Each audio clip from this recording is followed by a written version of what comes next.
Air na mga kalapatid, isa natin. Ayan o, naka-butterfly na agad o. O, kita-kita nyo. Ayan o. Gilas o. O, sabi na mga kalapatid. Yan yung nauna na nakaraan. Air pa kalapatid, isa o. Ay, isa natin o. Ayan o. Dalawa, sila magkapatid. Yung nauna nung nakaraan, sila uli nauna. GR at CL. Sila uli ang ano, ayan, magkapatid yan mga kalapatid. O, alam na. Sila na talaga, ang consistent. Bali, sa ganitong distance talaga, sila na ang aasahan ko. Sila ay anak nung ano natin. O, kapatid yan mga kalapatid. Isang GR, isang CL. O, time check tayo. Nasa loob na sila mga kalapatid. 9:27.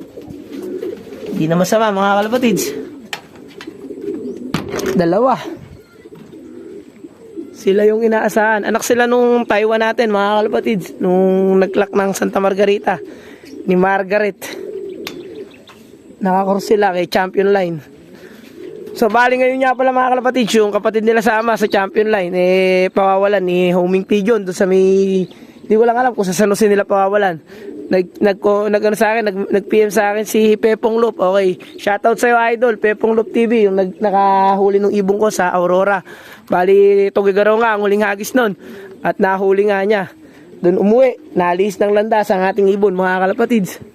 So, buti na lang at sa mabuting pansyer na kang nakahuli. At shoutout din kay idol Homing Pigeon. Idol ko yan. Subscriber ako niyan nung pa, okay. Lagi ko pinanonood yan nung tinatayo pala yung loop na napakalaki. Kaya idol ko yan. So maraming salamat. Sila yung magpapawala ng ibon. Okay, babiyahe daw ng San Jose si idol Homing Pigeon. Okay, maraming salamat sa iyo idol. Shoutout sa inyong dalawa. Sa lahat ng taga Aurora. Okay. Okay, magandang tanghali mga kalapatids. So eto may nagbabalik.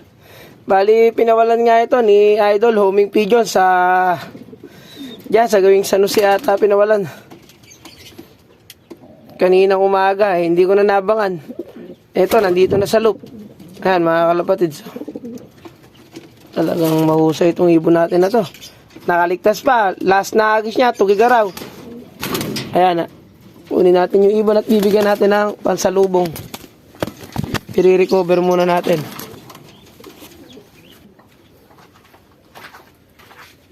Okay, ito ibon mga kalapatids na pinawalan ni bali ang ibon na to nahuli nga ni Idol Pepong Loop.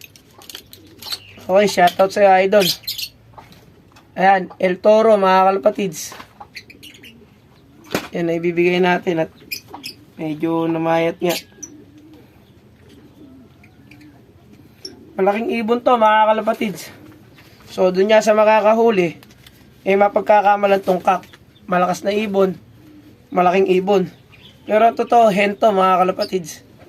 Hindi to kak, hen. Napakalaking ibon pero may siyang pakpak.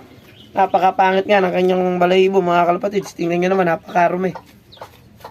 So bali, ang gagawin natin dito, paliliguin na lang muna natin to at hayaan na lang muna natin siya. Hindi na sobrang ihabol pag ganito ay tsura mga kalapatids. Possible na maliligaw lang uli ito.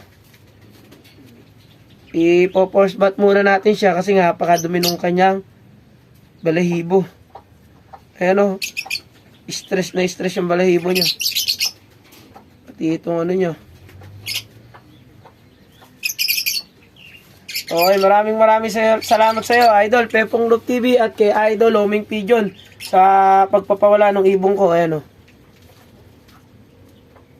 Ayan siya mga kalapatid. So kita nyo naman yung ibon no. Yung balahibo wala na.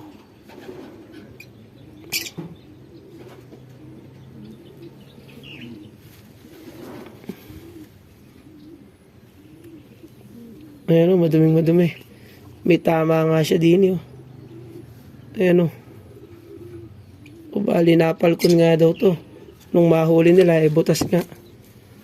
Kaya hindi na kinayang umuwi. Nilaro natin to nung winter mga kalapatids. Ayan, naka-winter yan o. CLRPC o. 06121. Yan yung ibon natin na nawala nga ng Inagis ng Tugigaraw mga kalapatids. Ilalaro ko sana ngayong South. Kaso hindi pa laro yung itsura na to. Hindi ito magandang ilaro. Stress ang katawan niya, pati ang balahibo niya, ibang iba. Ala sa kondisyon. Bali ko kondisyon natin mga kalapatids. At kung sakali, sa norte uli siya lalaro. Okay, so hanggang dito na lang mga kalapatids. At lubos nga ako nagpapasalamat doon kay Idol Pepong Love TV at kay Idol Homing Pigeon. Maraming salamat, Idol. Pinalagaan mo yung ibong ko at pinawalan mo uli. Eto na siya, nakauwi. Okay. Thank you.